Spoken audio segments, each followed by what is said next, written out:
Okay, as some as y'all's are aware, I've been having issues with getting this to record. Um, there's a lot of important points I had to make that I wasn't able to make because obviously if I recorded for 27 minutes and it recorded far less than 27 minutes, we missed a lot, didn't we? I'm going to try to make this video short. Right now it's the perfect time of day because it's not too sunshiny out. I've still got myself close enough to the internet that although it won't make a video without interruptions or whatever, if I make it beforehand and then download it, it'll work. Um, One thing people don't get, like the important thing, one of the most important things about having help in person is that you can talk to them in person. You know, they're not having to hold the phone up to their head while doing stuff or having to yell across the kitchen or whatever it is into a telephone that they had to set down somewhere because their hands are full. And a bunch of other stuff, like if they need to get something done before they can help you, you can help them finish whatever that is, be it the dishes or dinner, whatever. There's also the fact that if they get a few minutes, you know, and they can sit down and relax and actually pay attention to you. If you're not actually there, they're not going to sit down and relax and pay attention to you. They're just going to sit down and relax, which is fine. But when you really need help, you really need help. When you're cut off from communicating with people and you have to do it through text messaging, you can text message for 5 hours. Now, the issue right here with Rebecca is an issue that I've been having myself. Um, with me, I had to do all of the screenshots. I had to do all of that on my devices with my very limited technical abilities, and she's got a lot more technical abilities than I do. But I had to take all those screenshots myself, or damn nearly all of them, because people just weren't understanding, hey, I can't possibly do all this myself, and now you want me to do it. With Rebecca, it's a similar situation. She already took a bunch of screenshots. She saved a lot of evidence.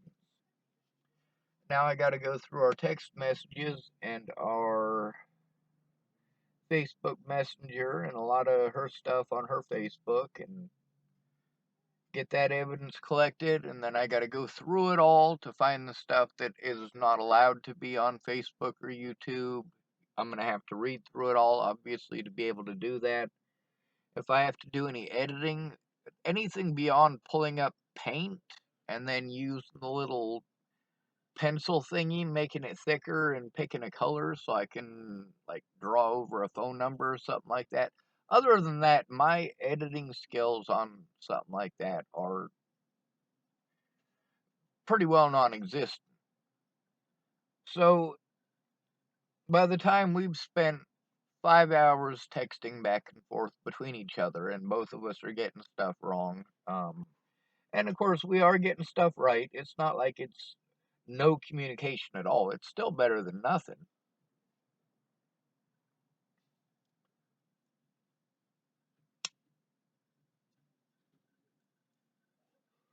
But it's in-person help that's needed. For her, same as with me. And also somebody who's willing to get involved beyond just conceptually or with good intentions, but no actual real motivation. Unless it's a situation where, like, there's a lot of people that really were helpful. The problem is that instead of finding out what was going on and looking at evidence, which is what I spent all of my time with them trying to do, get them to look at actual evidence and listen to what was going on and help me to turn it in. And it just ended up being basically alien conspiracy bullshit. Like, I don't deal in conspiracies. I deal with facts.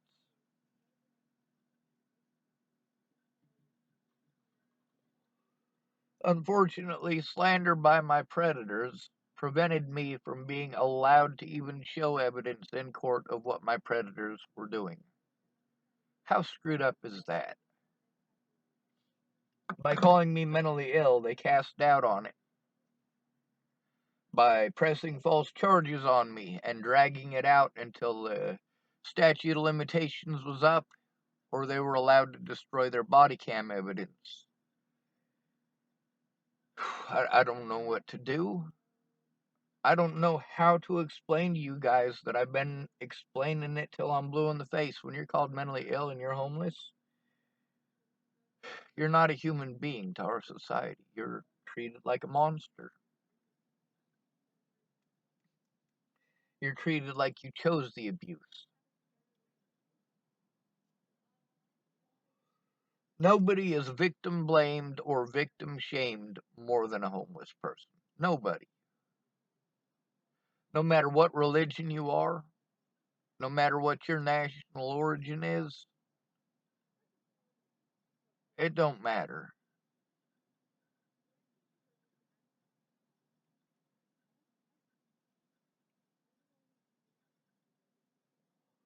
I keep seeing all these posts from these marginalized groups that I keep hearing about. The homeless are a marginalized group, more so than anyone else. And I see a lot of posts from members of these marginalized groups complaining that their marginalized group is being victimized. Several of them make the claim that they're the most marginalized in the country, and no, the homeless, bar none.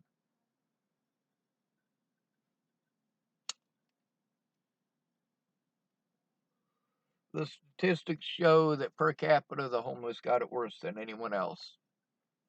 While black people in Boulder County are incarcerated per capita, of course, that's given their population size. Like, let's say there's 100 black people and there's 500 white people. Well, what they're going to do is they're going to break it up into hundreds per 100. So for every 100 black people versus the average of every 100 white people, well, black people in Boulder County are incarcerated at a 5-to-1 ratio over their white counterparts. That much is true. But the homeless are incarcerated at a 346-to-1 ratio over their housed counterparts.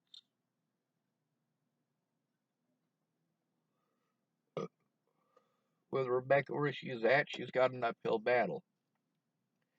She knows what she needs better than I do. She's in her situation. I got $1.46 left on my card, so that's what I have to live on for the rest of the month. I got half a tank of gas still. That'll keep me warm tonight and possibly tomorrow night. Um, so I'll just have to bundle up, no problem. I've done it before. It's not rocket science.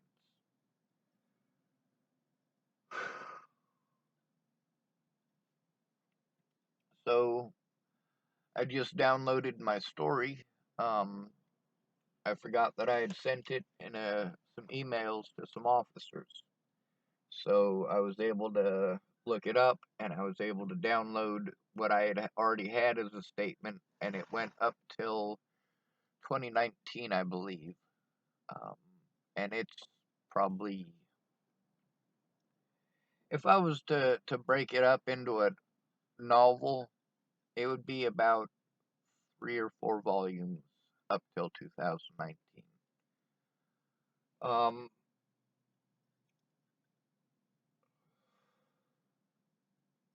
there was just a lot, and there still is. Like the very same predators that I was writing about from the very beginning of that, the same departments, the same officers by name, all of it. It's and of course, as I've been going through it, because I've had to work on it during occasions and times where I didn't have access to what the names were of people or what the exact dates were or the times. So when I don't have access to the internet, as long as I get some charge on my computer, I can work on it just a little bit when I'm not here. And then when I am here, then I can work on pulling up the stuff that I need to on the internet. And of course, I got my phone here too, so I can pull up stuff on it and be able to utilize it and access it in order to cross reference everything. I was finally able to get my other account open as far as my emails went. So now that that's open again, it unlocked a whole bunch of other stuff that's full of evidence that thank goodness I have it. And that way I can send a link to all of the people that I need to. I can send the different portions of my story with the evidence pertaining to that portion of the timeline, because one of the things my predator's been doing is coming up and poking me with a stick. They back me into a corner and poke me with a stick over and over and over and over again. And when I grab the stick and take it away from them, or pick up a stick and poke them back, all of a sudden I'm a horrible person. Well, you know what? I've been trying to turn these people in. They got me backed into a corner. And of course, those things I've been telling you about, the things you're not supposed to say to a survivor, because it's bullshit, people. It's just pretty words. It completely dismisses the fact that they're in an actual situation, a real life situation, and your pretty words are not going to make you aware of the situation. So if you're busy telling someone how to think and how to feel and what they should do, and you don't even know what the fuck is going on, perhaps the reason that you don't know what the fuck is going on is because you are not listening to understand, you are listening to respond. When somebody is trying to explain the situation, you've got a bunch of nuggets you're going off on in your head, and you want to ask a bunch of questions. And the first thing that happens once that person who is trying to tell you as a timeline what's going on, the first thing that you do is start asking questions that are all over the timeline. Like, did you do this? Did you do this? Well, yeah, I did some of those things, but not at the point in time that we're at this point. So yeah, no, I didn't. Well, either you did or you didn't. Well, we got to get to that point. If I'm being victimized and I'm talking about the victimization that I was going through in 2017, January, February, March, April, May, all the way through that entire year being victimized. If I'm talking about what was going on in January 2017 and February 2017, there's a lot of shit that I hadn't done. I had not exposed Ted Bollinger for what he did to Natalie and what he did to Alicia, what he had them doing, what he did to Natalie and Alicia's ex-stepmothers. I had not exposed that stuff. I had told my side of the story as well as I could, did not expose her heroin use or any of that. I tried to take responsibility even for things that were not my fault. I did those things. When my car was stuck in the road, it was legit stuck in the road. I'm not going to deny that it was stuck in the road because it's a fact that it was stuck in the road.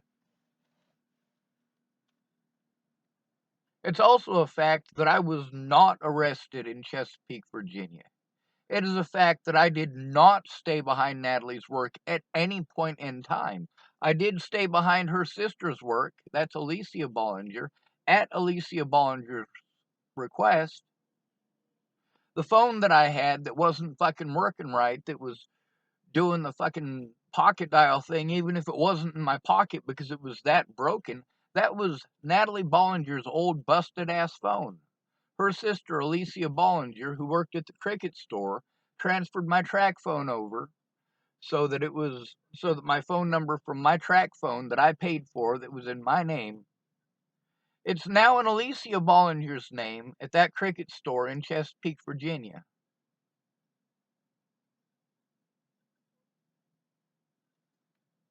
I mean, I lost my ability in Virginia to contact 90% of the people that I had phone numbers for. The 10% that I didn't lose the phone numbers to, the only reason for that is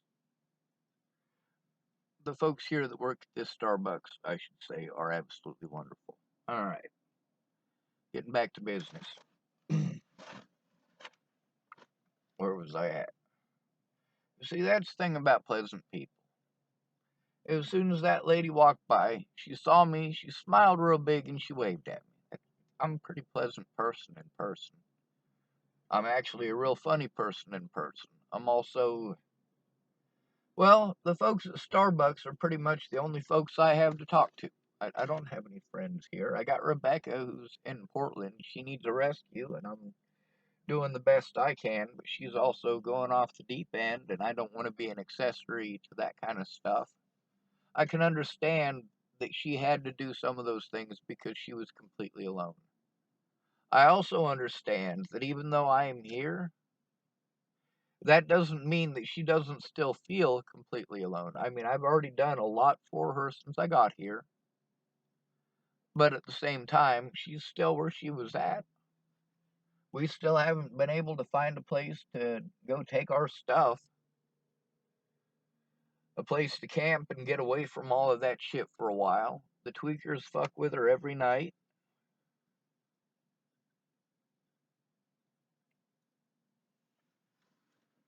Now I got about 45 minutes that I can use to plug in my computer and make sure it's charged.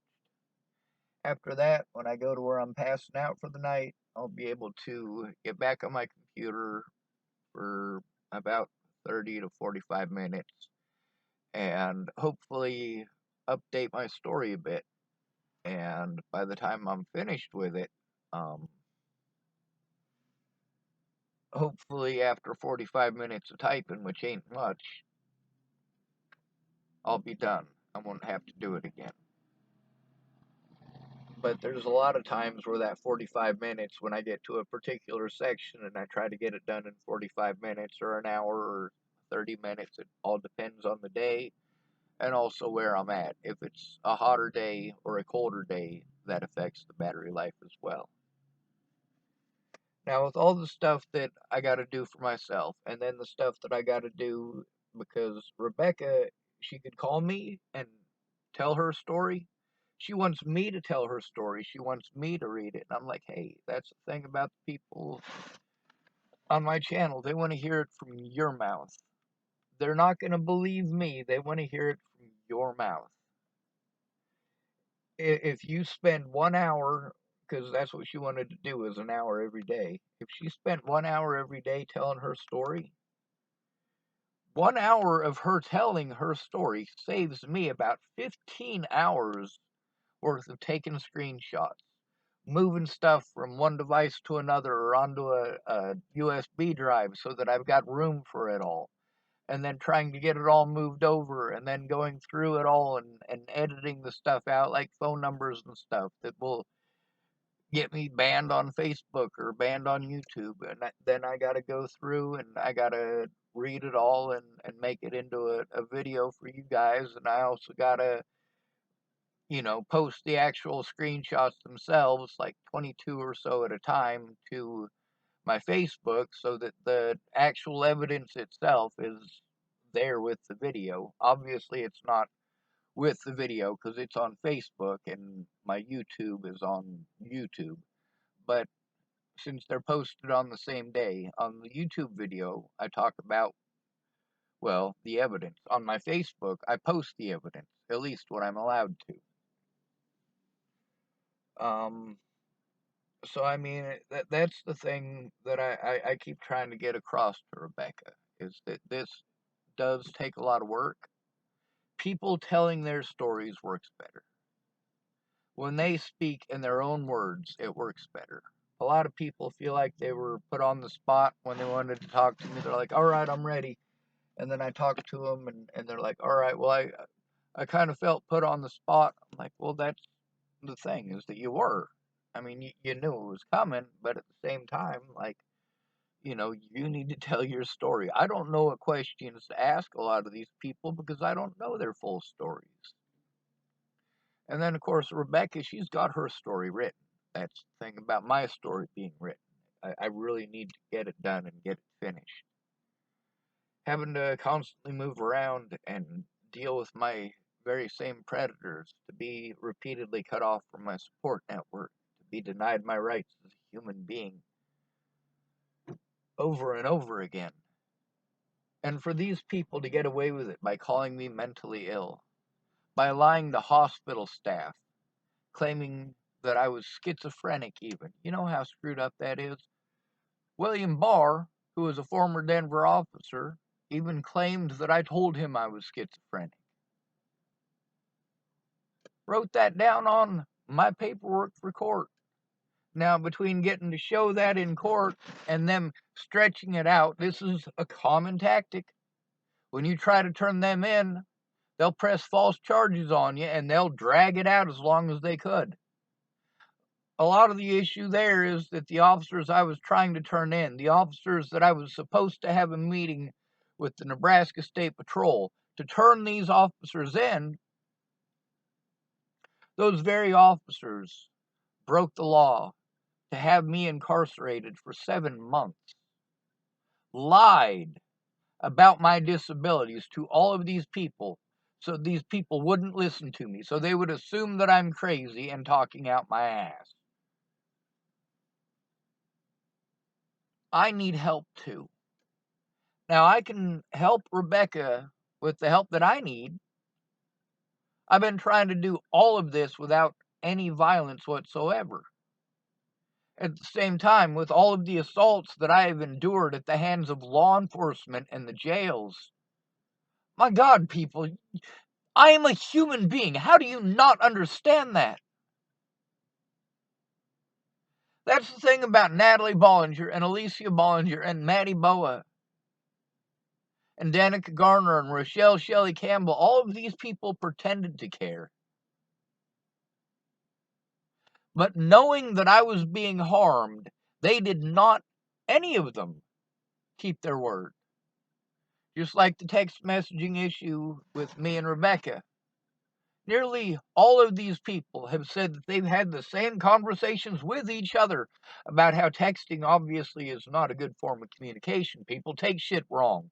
And when they take shit wrong, it gets people fucking killed, obviously. It gets innocent people victimized. And in my situation, that victimization will be for the rest of my life because I will never be allowed to have an honest court date. I will never be allowed to show the evidence against my predators. And I will never be able to get back the evidence that has been lost, stolen, or fucking destroyed since the first time I tried to show that evidence. They should have looked at it while I had it instead of taking it from me and destroying it, and law enforcement did that repeatedly. And not just law enforcement.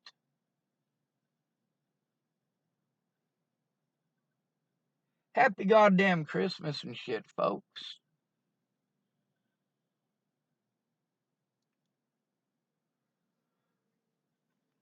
I only got to make it another, 7 days?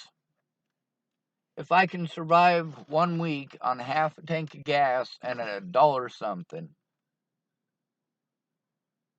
that's on a card, I'll be fine. I got to pay my insurance. That's going to be 6 months worth of it all at once. Then I got to make sure that my phone is paid for. It'll expire on the 28th of this month, but since I don't get paid until the 1st, it won't be on until the 1st. It'll be off for like 3 days. Let's see. Fuck, that's about it. Rebecca can't find a time or way to speak on the phone to tell her story for an hour a day. She can't get away from tweakers for long enough. Hopefully, since she tore down her tent and moved to another part of town, hopefully she'll be able to do that, but she doesn't think so. So we'll just have to see about that. Hopefully she'll be able to tell her story, because goddamn, this is enough work for me already. That's not me saying that she's a bad person because it's so much work. It's me saying that my stuff has been a shit ton of work. I'd rather she saved us both 14 hours worth of me having to do stuff, because if she's telling her story, that still takes an hour out of my day. So out of a 15-hour episode, it's going to take me 1 hour anyway to listen to her story if she's telling it for an hour a day. So that's like 14 extra hours that I got to work to try to do that same exact thing. I'm exhausted. I'm not getting much sleep. I got like 2 hours of sleep last night. She texts me a lot. I mean, especially when she's got a lot of anxiety, which happens a lot, obviously, when she's got to deal with tweakers, when she's got tweakers outside of her tent getting all junked out of their fucking mind and talking about finding somebody to RAPE. Like, hell no. Hell no. Hell no. And I keep telling her, hey, you know what? You let me know when you want me to show up. I am not going to just show up and force you into my vehicle and drive you off somewhere. That's not going to happen. Call me when you're ready. Absolutely get a hold of me when you're ready. When you need a rescue, get a hold of me. And I don't know if she's trying to just be tough or act tough or, try to boost her self-esteem by saying, I can do this by myself for this stuff for right now. I can do this. I can do this. But here's the thing is that if something happens to her,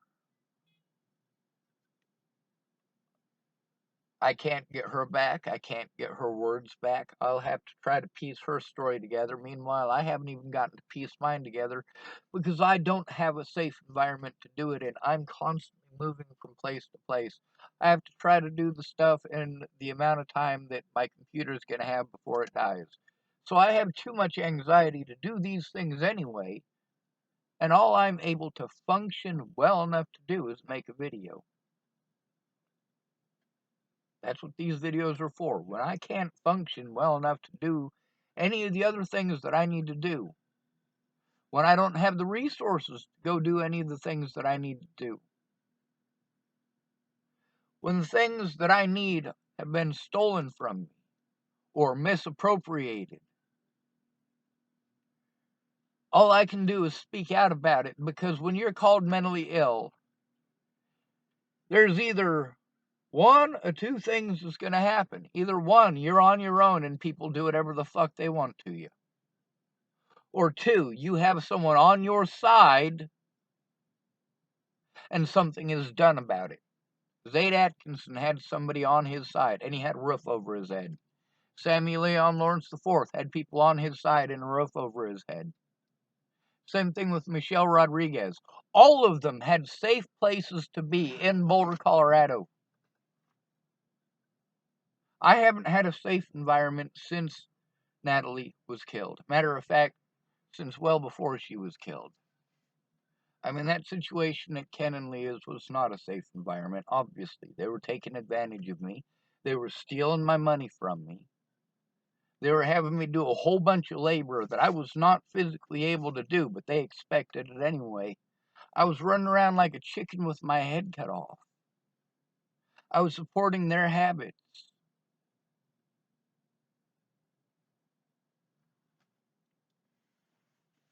People say you just need to let it go. You know what? Those of you who don't have all of this going on, I can understand how you wouldn't stop for one moment and think about how it would affect you going through it. Being accused of shit that you didn't do. Being separated from your loved ones. Having your income completely destroyed. Having your body completely fucking destroyed.